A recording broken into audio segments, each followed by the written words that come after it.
These days you can get sustainable fabrics from a variety of different natural sources, but it can be quite tricky to get hold of them, especially if you're a small brand. So in this video, I wanted to touch on what options there are available and what you might realistically be able to get hold of.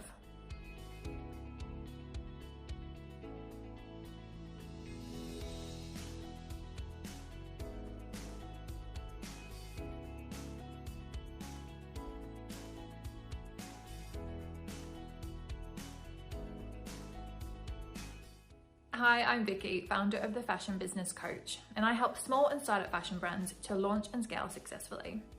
If you're new around here, make sure that you subscribe because each and every week I have a free video that answers a question that somebody's asked me or just shares a general insight or tip on becoming a successful brand. This week's question was actually asked by somebody who I work with in my Fashion Startup online course, which comes with ongoing support. So I've already answered the question for her personally, but I wanted to make this video because she asked a really great question. So what she said was she's heard about all these alternative sustainable fabrics made from things like orange peel or mushrooms. You can get ones made of algae and seaweed, cactus even, like the list really goes on. I have some samples made of milk, even like the waste product from milk production. So many different options are available. But she was asking me how she can actually get hold of them.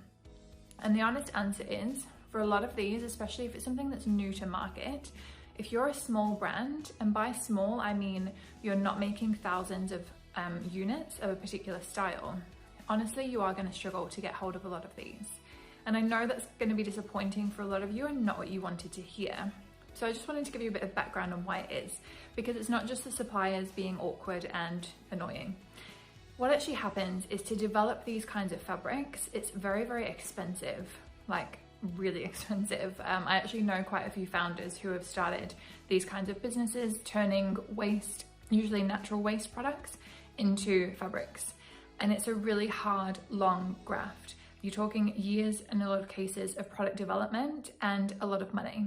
So what often happens is these people have to get financial backers.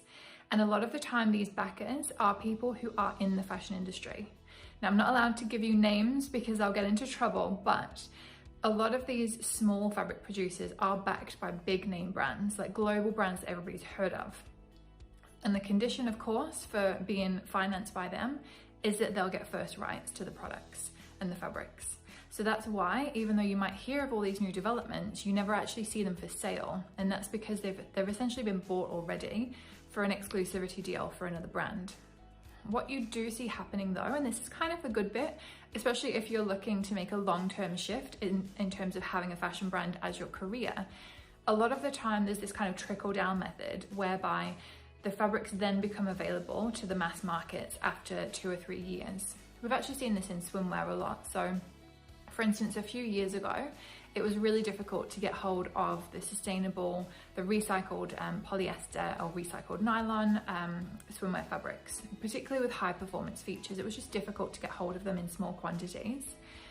Now it's so easy to get them, like so easy to get them. There's small quantities available, there's tons of different colors, loads of different suppliers and options. It's something that's very accessible to people now, but just a few years ago that wasn't the case. So if you were sitting there thinking, oh, there's a particular fabric I really wanted, honestly, it will just be a matter of time before it becomes available. I know you might be frustrated by that, but if you've watched any of my videos before, you know that I'm a realist and I don't want to send you on a wild goose chase for something that's not really available yet. The good news is that there are trade shows, both in person and online, that happen regularly.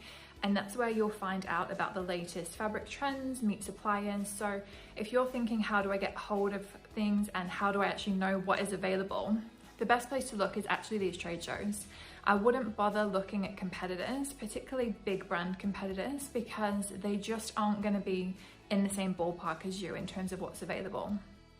When it comes to fabrics, and actually suppliers in general, really, so much of what's available to you and the price is going to come down to how much you're able to order. A lot of suppliers have minimums that run into the hundreds, even thousands, tens of thousands. So if you're that kind of big company that can just, order whatever quantity, you're going to have access to everything. The world is your oyster. But if you're a small brand, you have to really be really realistic. I'm hesitating because I don't like saying realistic, but it is a case of being realistic about what's possible. And kind of going back to my original point, it's not that suppliers are being awkward or they want to make this really exclusive or anything like that. It's often just because of how much money it costs to produce these fabrics. And the reality is small brands aren't going to be able to fund that, so they have to partner with these bigger companies, and in exchange the bigger companies are going to want the exclusivity. So if you do want to find some alternative fabrics, I would definitely go online and look for trade shows in your area. As I say, there are ones online as well. So for instance, you can look up fabric trade shows in America, in the UK, in Europe, wherever you are. I would definitely check that out. I would do it by geography in this particular case, because especially if you're a sustainable brand, which I assume you are if you're watching this video, you don't want to be having fabric shipped in from halfway around the world, because obviously that's not very good for your carbon footprint. So that would be my advice to you guys, and just try and keep on top of the industry news. These trade shows is actually a great place to get that industry news as well, so you'll hear about new developments and hear what is becoming available in the mass market as well. Sorry if that's a little bit disappointing for some of you, but that is my honest answer, and hopefully that's given you a starting point for some research as well. Thank you so much for watching, everyone. If you are wanting to get more help with your startup fashion brand, or if you want to grow and scale successfully, I'll put my contact details below so you can get in touch if you want some support and guidance on that. Thanks so much for watching, and I'll see you next week.